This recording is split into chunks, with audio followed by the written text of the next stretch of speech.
Hey guys, how's it going? I wanted to cover a few things that we're running into in maintenance and a few other things there. People aren't doing some things correctly, so I want to hit some of the key points. So first, I'm out here at 287 Pop, and one thing I want to talk about is how you guys are pushing planes back. Make sure you do a few things correctly, okay? So one of the first things we're noticing on our cowlings, they're getting cracked and our spinners cracked. I want you to notice something right here, the scratch right here. This was a brand new painted cowling not too long ago. I want to see what happens is when you get up in here, if you push on this tow bar, look at that. It's hitting that cowling and break it.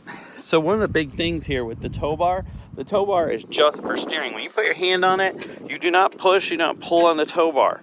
Tow bars for left and right don't hit the cowling.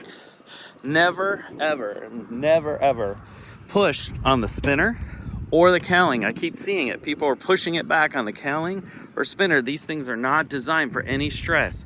Right here on the prop, you grab the prop. If you're going to pull a plane, you pull from it. If you're going to push, you push from right there. This side as well. That is it. That is one of the key components to moving the airplane. Tow bar for turning, center prop right here. That's it. Please stop pushing on spinners or on cowlings. We're getting cracks. 618 had a cracked cowling when we came in from, and the only way I could see that it's been broken is from that pushing on the cowling. They're not designed for any of that stresses. All right, so I'm gonna move in. There's a couple things from the inside. You may have noticed or seen on Facebook, I was complaining quite largely about the flat tires. And I'm in 287 Papa because this is a plane for some reason keeps getting them. These tires that we have on the airplane, right now, by the time we're done, we're looking at somewhere in the neighborhood of $500 by the time we buy a tire, a tube, and the labor to get it taken care of. Now, the last two tires that came off this airplane, we got about 600 hours of tire. We only had less than 100 hours, and somehow someone's landing with the brakes on or slamming the brakes right after takeoff. And that runway out there, it's grooved, okay? And it's got rough concrete, and it shaves. If you have any brake on, it shaves that tire right through, and they're trashed. So 3 months ago, we had one that went all the way through the rubber and through every structure of that tire. So someone really locked her up and really did something nasty. And then just when this went in for 100 hour, there was another one was trashed. I mean, we're not getting our time. I don't know who's doing it, so I don't know how to charge for that damage. I do not want to raise the rates, but if we continue to keep trashing $500 tires in 50 hours, something's going to have to change. So here's the thing. I'm on everyone. Look down here. Remember, these are your brakes down here, okay? During all flight, taxi, everything, toes are here. They're not like this. They're not up here. They're not half. They are down completely off that silver. Very specific to landing. As you are landing and coming in, you keep your toes down here. Do not have them up at all. These instructors need to be definitely watching, but renters, students, toes have to be down. After you land, you don't go like this, okay? After you land, you can slide your feet up, smooth braking. Now, yes, if you've learned short fields, you're supposed to hit the brakes firm. It doesn't say lock them up, it says firm. You still come up. You do not have your feet on the brakes during touchdown. Once you're touchdown, you come up and you gradually start pushing on them. You always make sure you hold full up as you push on the brakes, okay? If you hear, you immediately let off the brake. No, as soon as you get that squeal, you're probably shaving our tire. So you gotta be very, very careful with that. But this is how we fly. This is how we keep our toes. The only time they come up here is for stopping at the hold short line or anything like that. So very, very important. It's becoming a common problem, so we want to make sure it doesn't continue. All right, next up, let's look at our time cards. Now, one thing that when I originally designed this system was that you would actually go to your Student Pilot Link or Rental Pilot and pull a new time card down by hitting Pave Time Card every time, because we do update it. And then you would move it over to Adobe like we've learned. For some reason, mine's not on that list. Into Acrobat. You can actually put them in ForeFlight now, and they work from ForeFlight. Now, I originally envisioned you guys were going to do a new one every time. Now, what we've noticed is everyone just keeps using the old one and overlapping. That is okay.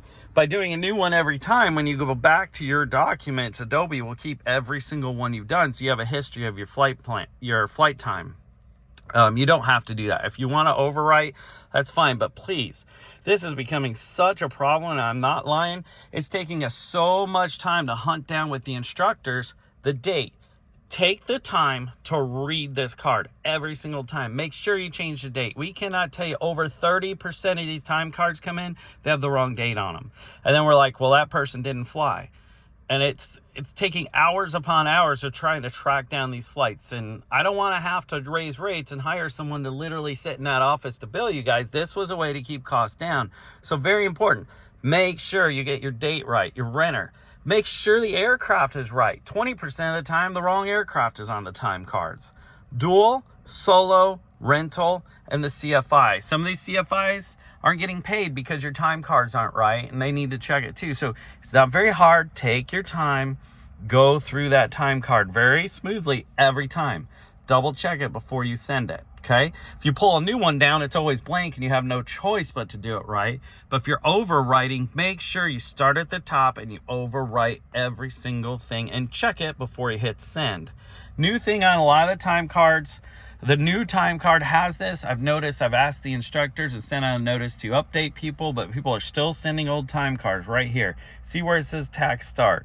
Now, because we have so many people flying, some of our maintenance is getting, it's hard to track maintenance because the Hobbs, maintenance is not done by Hobbs. Hobbs is flight time. Okay, so again, if I turn the battery on, our Hobbs is here, right? Our tack time, where it says tack start, on our digital tacks, this is our digital tack right here. All over the same way, you're gonna hit the tack time. You're gonna hit it once, twice. See how it says, what, 946.1, then it goes away. Once, twice, 946.1. That's what you write in the tack start. Can we all start, make sure we have a new time card and make sure we're using that, because that's how I can track all of our times on the, for the maintenance.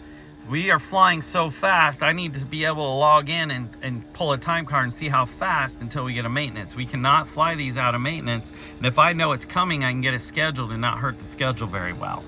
Final thing I want to touch on is this fuel computer right here, because this has been another issue that's been going on a long while, but I haven't made a video yet. And this last time I was like, I have got to create a video.